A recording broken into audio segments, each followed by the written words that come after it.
Olá, estudantes da terceira série, tudo bem com vocês? Eu sou a professora Corine. Nessa aula nós vamos falar sobre a classificação dos primatas. Então, quais são os nossos objetivos? Reconhecer a evolução dos primatas e compreender as bases da evolução humana. Então, olha que interessante. Você já ouviu falar da Jane Goodall? Ela é considerada a maior especialista do mundo em chimpanzés. É conhecida por seu estudo de 45 anos de interações sociais das famílias selvagens na Tanzânia. Ela é a fundadora do Instituto Jane Goodall e trabalhou com questões sobre bem-estar e conservação dos animais. Então, por que é importante entender os primatas? Por que é importante estudar os chimpanzés? Então, acredita-se que ele seja nosso parente evolutivo mais próximo. Então, quando estuda sobre eles, o comportamento deles, né, essas características, consegue se entender um pouquinho mais sobre a evolução humana. E também as trimatas, já ouviram falar delas? A Birutê Gaudicas, Jane Goodall e Dian Fossey foram incentivadas pelo paleontólogo Louis Leakey a estudar os primatas do Velho Mundo. Então, essas três pesquisadoras estudaram os chimpanzés, gorilas, os orangotangos, revolucionaram o conhecimento sobre a primatologia. Primatologia estudo dos primatas. Então, através dos estudos delas, né, mostrando a importância ecológica dessas espécies, a interação delas, como elas são expostas ao ambiente, os riscos, elas conseguiram, né, compreender melhor o ser humano, esse processo evolutivo. Então, o estudo dos primatas é importante para elucidar várias questões sobre a nossa evolução. Interessante, né? Então, olha, vamos lá para uma notícia. Teoria da evolução. Por que é errado dizer que viemos dos macacos e outras 4 questões sobre a nossa origem? A gente ouve muito falar que nós viemos do macaco, mas e também vocês já podem ter visto aquelas imagens, né, que era um macaco e de repente ele vai andando e se transforma num homem. Isso é errado dizer. Mas por que isso está errado dizer? Então vamos lá para essa notícia. Os homens modernos da espécie Homo sapiens não evoluíram dos macacos, mas compartilham um ancestral em comum. Um erro muito comum é pensar que viemos do macaco. Esse erro faz com que muita gente negue a teoria da evolução, afirmou ao BBC News Mundo o paleoantropólogo espanhol José Maria Bermúdez de Castro. Essa linhagem de primatas começa sua história evolutiva há cerca de 7 milhões de anos. Naquela época, um ancestral comum com os chimpanzés se dividiu em 2 linhagens diferentes, provavelmente por razões climáticas. A linhagem que deu origem aos chimpanzés, Pan-paniscus e Pan-troglodytes, permaneceu no oeste da África. A linhagem que deu origem à humanidade atual evoluiu no sul e no leste da África. Então, essa notícia, ela nos diz o quê? Que nós não viemos do macaco. Isso faz com que muitas pessoas pensem, nossa, essa teoria da evolução não tem nada a ver, que a gente não veio do macaco, né? Acabam não acreditando na teoria da evolução. Mas o que a gente tem é que nós tivemos um ancestral em comum. Então, tivemos um ancestral que, a partir dele, das características que foram mudadas nele, que surgiu os humanos atuais. Então, observe aqui, olha, nesse cladograma aqui, ó. Nós tínhamos aqui é uma linha do tempo. Então, 50 milhões, 35, 25, 10, 5 até o tempo atual. Então, há muito tempo nós tínhamos um ancestral em comum. Nós tínhamos um único grupo. Esse grupo, o que aconteceu? Por pressões provavelmente ambientais, mudanças climáticas, mudança no local, ele se dividiu e deu origem a 2 grupos. Um grupo permaneceu, que são os símios do Novo Mundo, e outro grupo continuou aqui até mais ou menos 25 milhões de anos atrás. O que aconteceu? Algo mudou também. O padrão de comportamento, mudanças climáticas, mudanças ambientais, fez com que surgissem esse grupo aqui e esse grupo. Esse grupo deu origem aos símios do Velho Mundo, e esse grupo viveu até mais ou menos 15 bilhões de anos. O que aconteceu? Algo aconteceu, uma mudança climática, mudança de comportamento, às vezes uma barreira geográfica fez com que se dividisse em 2. Nós temos aqui o gibão E aí o outro grupo que ficou mais ou menos até uns 13 milhões de anos.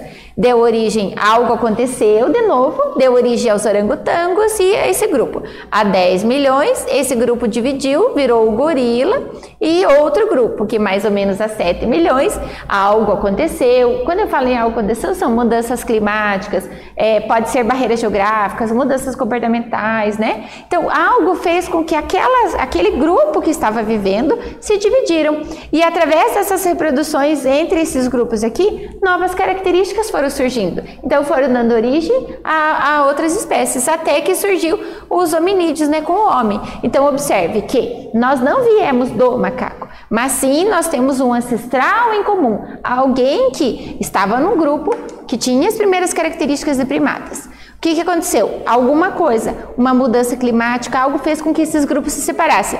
Um continuou com as mesmas características e o outro grupo foi se evoluindo. E isso foi acontecendo ao longo das gerações até que nós tivéssemos toda essa diferença, né? Então, nós temos um ancestral em comum, né? Nós temos nossa base genética muito parecida com eles. Então, por isso que a gente sabe que nós temos esse ancestral em comum. Então, olha só.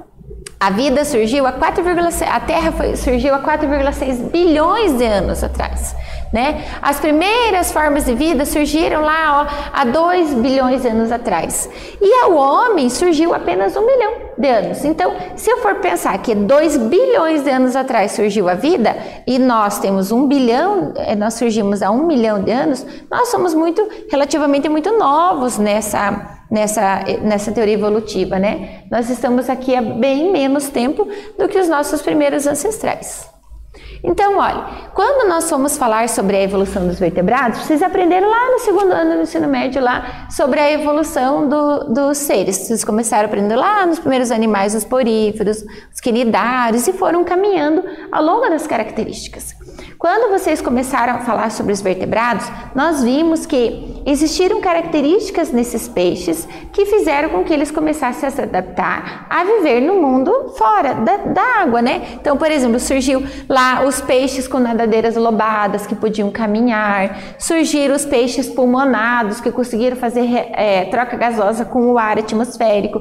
Isso foi muito importante porque eles conseguiram respirar fora da água, né? Então surgiram o grupo dos anfíbios.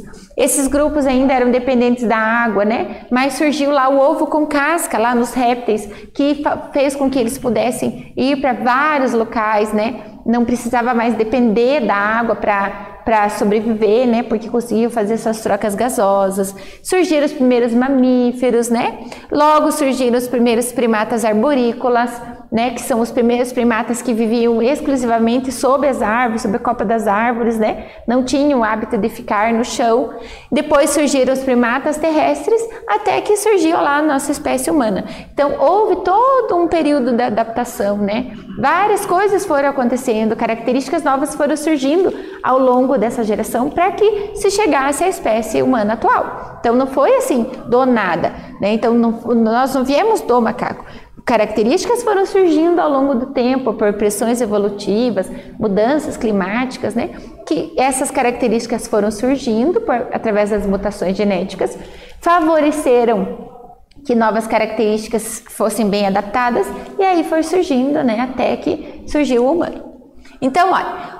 Quem são os primatas? Eles fazem da parte da classe mamária. Então, tem o reino animal, filo vertebrada, classe dos mamíferos, ordem dos primatas. Então, dentro dos mamíferos, nós temos várias ordens e a ordem dos primatas é essa ordem que nós vamos estudar. Elas surgiram há 270 milhões de anos atrás. Então, surgiu há muito tempo.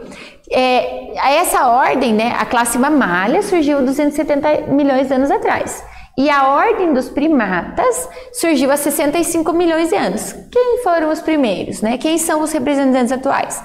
Os macacos, os símios, lêmures e os seres humanos, né? Então, são esses seres que foram surgindo ali por primeiro, né? Então, observe, nós vamos ver as características desses grupos. Então, olha, quem são os primatas? Quais são os representantes? Nós temos o Loris, o lêmure, os társios, né? Eles observem que, olha que característica que eles têm em comum. Eles possuem os olhos bem grandes. Por que será que eles têm esses olhos grandes? São animais que têm hábitos noturnos. Então, eles precisam ter os olhos grandes para conseguir enxergar, né, com mais clareza à noite. Depois nós temos os grandes primatas, os macacos do Novo Mundo e os macacos também do Velho Mundo. Então, alguns exemplos de primatas, né? Então, o primeiro primata. Por estudos fósseis, a gente consegue saber quem foi o primeiro primata que surgiu, né? Os cientistas conseguem achar o fóssil, ver a data desse fóssil, né? Através das pesquisas científicas, né? Eles conseguem saber qual é a data desse fóssil e conseguem determinar quando que surgiram os primeiros primatas. Então, estima-se que o primeiro primata foi o Purgatórios úneo. Ele foi... dele tem 3 gêneros, né, de espécies distintas que acredita que ser o mais antigo, né, primata. Eles são chamados de protoprimata, que foram os primeiros que surgiram. Então, o que aconteceu nessa época para surgir esses primeiros primatas? Vamos pensar no que estava acontecendo no mundo. Antes dessa época, o planeta estava saindo de uma era glacial, né? Então, o planeta estava começando a esquentar. O planeta começando a esquentar, o que aconteceu?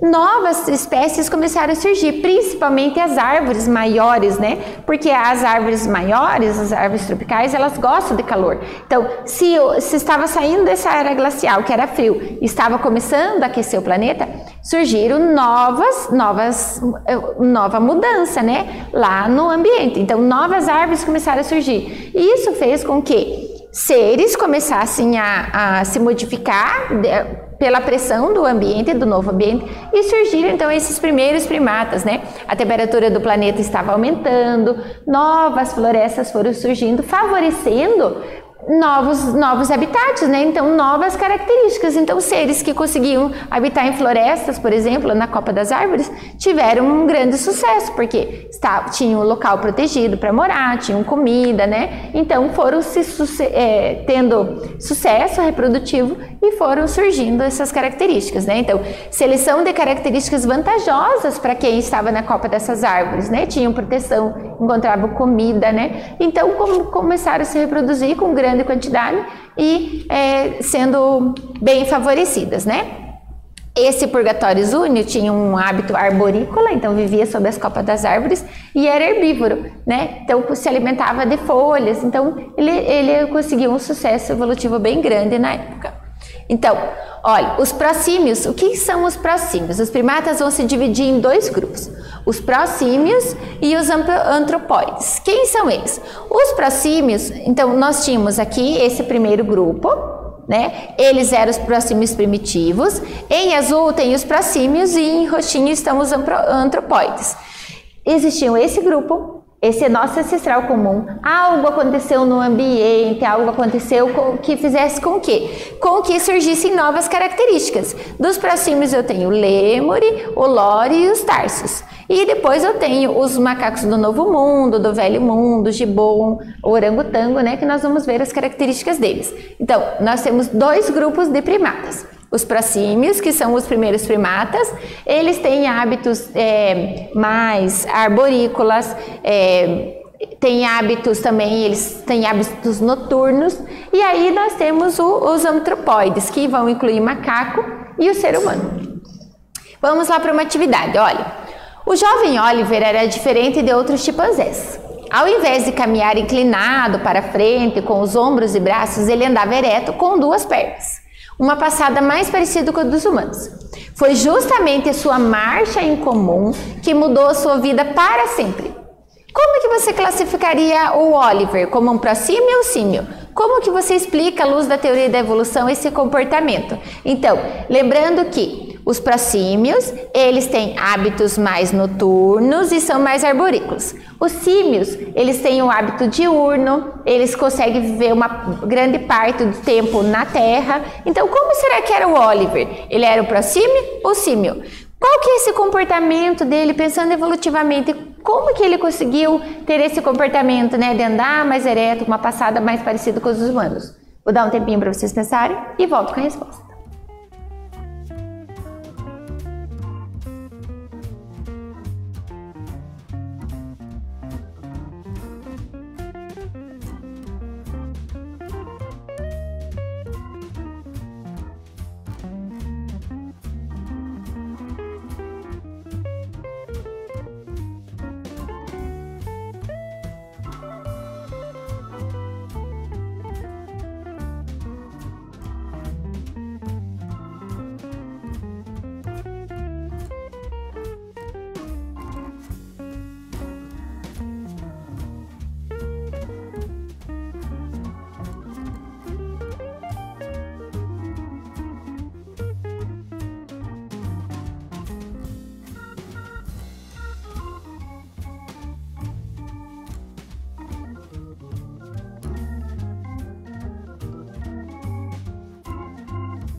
E aí, gente, como que você classifica ele?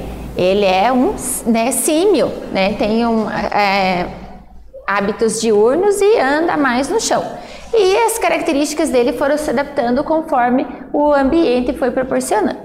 Então, olha, os prosímios surgiram na Europa, atualmente encontra-se na Ásia e na África e tem hábitos arborícolas, hábitos noturnos, né? Então, uma característica do tarso, do loris e do lêmure são ter esses olhos grandes, né? Para que consigam enxergar com mais facilidade à noite. Então, eles são os prosímios.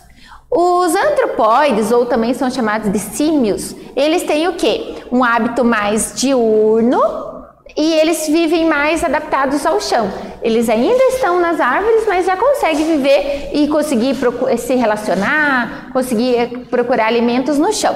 Então, quem que está nesse grupo? Os primatas atuais e os extintos. Eles são mais próximos evolutivamente dos homens, né? Porque eles vão pertencer à superfamília dos hominídeos. Quando que eles surgiram? Aproximadamente 55 milhões de anos lá na África. Quem são os prosímios? São os macacos do velho mundo, né? Como o babuíno e o mandris. Os grandes primatas como orangotango, gorilas, chimpanzé e os bonodos. E também lá os macacos do velho mundo, né? A macaco-aranha, mico-leão e os saguis. São os prosímios, são os símios, né? Ou antropóides. São os mais parecidos com o humano. Quais são as características desses símios? Eles têm esse polegar opositor. Ter esse polegar opositor foi muito importante evolutivamente, porque a partir disso eu consigo segurar objetos. Se eu tenho esse polegar opositor, eu consigo segurar, né? Eu consigo fazer esse movimento de pinça para procurar pegar alimento, trazer à boca. Então, foi muito importante ter esse polegar opositor. Nos dedos, além da presença do polegar opositor, também há a presença de unhas, né? Não garras. Então, consigo manipular melhor os objetos, consigo trazer mais alimentos, né, na boca. A visão binocular, né? A visão binocular é conseguir fazer com que os olhos consigam, os dois juntos, focar num objeto. Então, se eu estou andando, por exemplo, e eu estou vendo um buraco ali na frente, o meu cérebro mentalmente consegue fazer um cálculo de quantos passos que eu preciso dar para eu me desviar disso. Então, para os macacos isso foi muito importante. Por quê? Porque eles saltam de galho em galho, então para calcular o salto, a distância das coisas, para calcular a distância dos objetos, foi muito importante essa visão binocular, né? Consegue focar os dois olhos num único objeto. Então, isso foi muito importante. Os braços, né? Ter essa amplitude de movimento, eu consigo ficar seguro num lugar e ir lá e pegar determinado alimento, né? Não fico tão exposto. Então, ter essa liberdade desses movimentos foi muito importante, porque eu consigo alcançar objetos mais longos sem, às vezes, me expor. Se eu me expor, eu posso ser predado. Então, eu consigo trazer esses alimentos, por exemplo, para perto de mim. Então, foi uma importância, né? Apenas 2 glândulas mamárias também é importante, porque a fêmea das outras espécies, a gente vê que elas têm bastante glândulas mamárias. No humano tem 2, o tronco é ereto, né? Então tem o tronco, a caminhada consegue ficar mais em pé, né? Pode ser andar sobre os 2 pés, ou então pode andar se apoiando com os membros anteriores, sendo facultativo, né? Dependendo do local, ele pode andar sobre 2 pernas ou então se apoiar com os braços. A formação de família, cuidado com a prole, foi uma característica muito importante, porque se eu estou cuidando do meu filhotinho, né? Tanto os pais estão cuidando, quanto lá, por exemplo, nós vemos nos outros macacos, um cuidando do outro, né? Eles acabam protegendo os filhotinhos. E isso é muito importante para que aquele filhote cresça, sobreviva, chegue à idade reprodutiva e consiga passando os seus genes para as outras gerações. Então, o cuidado com a prole, né, essa formação de famílias foi muito importante no processo evolutivo, porque tem mais chance desse indivíduo crescer, chegar na idade reprodutiva e passar, né, suas características. Vamos lá para uma segunda atividade. A maioria dos primatas vivia nas árvores e esse comportamento influenciou muito na evolução. Viver nas árvores é uma grande vantagem, pois fornece proteção contra predadores. O desenvolvimento de uma visão binocular por esses animais é uma vantagem adaptativa. Qual seria essa vantagem? Dá um tempinho para vocês pensarem e já volto com a resposta.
E aí, gente, qual que é a vantagem? Eu falei dela, mas vamos lá ver se vocês anotaram. A presença dos olhos próximos à parte frontal permite com que o primata calcule melhor a distância de um objeto, característica importante para quem vive nas copas das árvores pulando de galho em galho. Então, fez com que eles conseguissem se locomover com maior velocidade, conseguissem capturar seus alimentos com maior facilidade, né? Porque a presença dos olhos perto consegue fazer com que eles tenham um único foco e o cérebro consegue fazer todo esse cálculo, né, mental. Então, foi muito importante, uma adaptação muito importante evolutivamente. Então, o que nós vimos nessa aula? Estudamos a evolução dos primatas e sabemos que a evolução dos primatas é a base para a evolução humana. Eu espero que vocês tenham gostado. Até breve!